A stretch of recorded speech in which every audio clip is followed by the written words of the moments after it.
Okay, so Lucky Charms is the breakfast of champions, as everyone knows. I believe that's the official branding of it. No, it's not.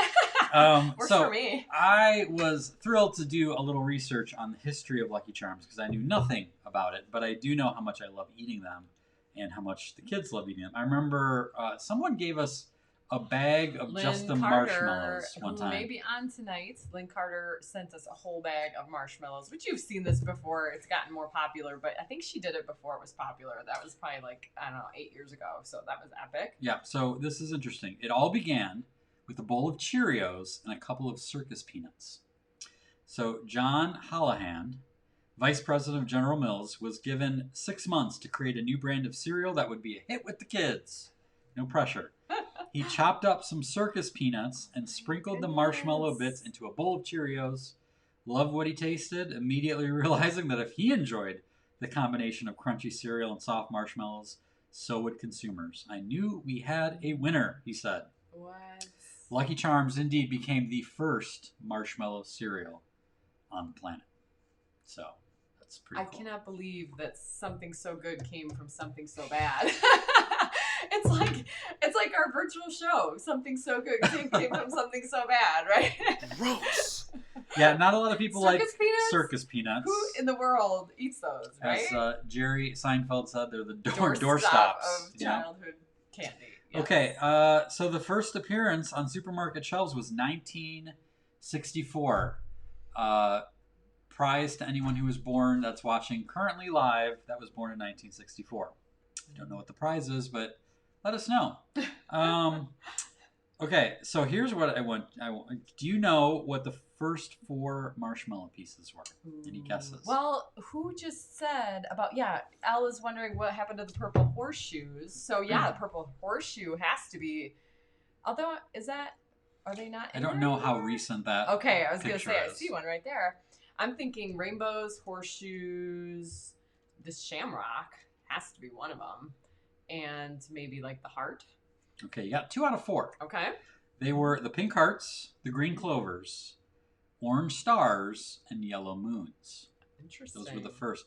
Wow. Now here's the other little bit of information. Mm-hmm. Do you know what these little marshmallow pieces are called? I'll give you a hint. These marshmallow bits. They're called marbits. What? Marbits, kids. Did they make that up? That is the word of the day. Anytime today that you hear someone say marbits, you cheer and dance around. That will probably be the only time you hear that word today. Which, by the way, Paul Tracy likes circus peanuts, so we're not. I hope we haven't offended you. Apparently, if we just cut them up and put them in Cheerios, it's all pretty good. Much I've missed the purpose, the sole purpose of a circus peanut. The whole purpose secret circus peanuts were invented was to get us Lucky Charms. Right. And for that, we thank you, circus peanuts. Thankful. Yeah. So the original lineup of Marbits didn't change for more than a decade, though the cereal itself did. The brand started to fall short of its sales expectations. So what they decided to do to change it, more sugar. Oh. They added the oat bits, got a sugar coating, and sales quickly improved. And kids everywhere. And yet still, my kids only eat the marshmallows and leave the bits. Maybe more sugar. I don't know. In 1975, a blue diamond was added to the mix. And that caused sales to spike 30%. Since then, there have been an array of different marbits introduced, including horseshoes, whales, snowmen, pots of gold, and even one shaped like the Eiffel Tower. Who knew? Only in Europe? I don't know. Mexico, I believe. Lucky the Leprechaun has been the Lucky Charms mascot since the introduction. However, he almost got booted out by a scatterbrained sorcerer named Waldo the Wizard. Really? Apparently, that almost sounds familiar. Apparently, Lucky was a little bit of a rascal and wasn't very friendly to the kids. And so they came up with this other sorcerer guy. But then in the meantime, they also made Lucky nicer, which consumers responded to, which ultimately sealed Waldo's fate. So it's been lucky all along, but he almost got impeached. Finally, this was interesting. All of these specially shaped marbits, so you should be cheering right now. Marbits! They are symbolic of one of Lucky's magical powers. So, for instance, the heart gives Lucky the power to bring things to life.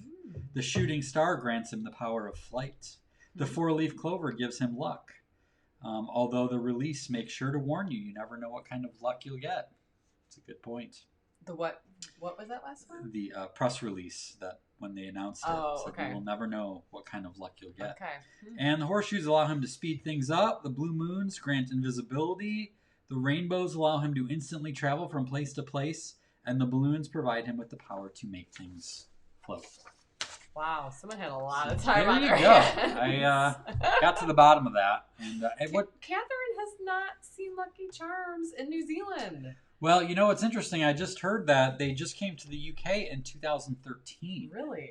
And what's taking so long to get this everywhere? I don't know. And I think Elle said she always thought it was Lucky's Charms. So I had to look because I'm like, is it? That's one of those things I wouldn't know. Martha says they are magically delicious, yes, and she is correct. That is a fact. That is a fact. They're not magically nutritious, but nothing delicious usually is. All due respect to broccoli. Yeah, so what was the most interesting thing that you discovered in this little trip into the time machine? I kind of blanked out a little bit, I'll be honest, just because there was a lot of details. But this wasn't we weren't talking about science this time. No, but sometimes I don't focus as often as I should, as well as I should. But the parts that I remember about how each of the marshmallows has this whole backstory, and then that extra little villain guy they brought in just to make him seem nicer. I guess I do have a question. Who had a problem with him? I don't understand that part. Well, if you look at the early pictures of Lucky, he does look to be a little bit of a troublemaker and kind of a little. But aren't impish. Leprechauns? That's the whole point. Well, that's just. I mean, that's he visited our house today. He trashed it. Like, it's the softening of our culture, Kim. Can't that's they what it be is. a little devious and we could be okay with that? Nope. They got to Disney-fy him. They got to clean him up and make them all happy. You know. All right. So, okay, that's interesting. But I do wonder who, I'm sure it was just like a committee that like had to come up with why these are the way they are. And what's funny about that is who cares? Do they tell that to anybody? Well, they put out a press release. Okay. All right. Because, that's something that needs to be in the headlines. Sassy, Jennifer. Yeah, he's like sassy. Yeah. Let him be sassy. Christy says the oat bits are just cat food. They do remind me of that. Maybe that's why our kids leave them in the bowl. Yeah. All right, moving on.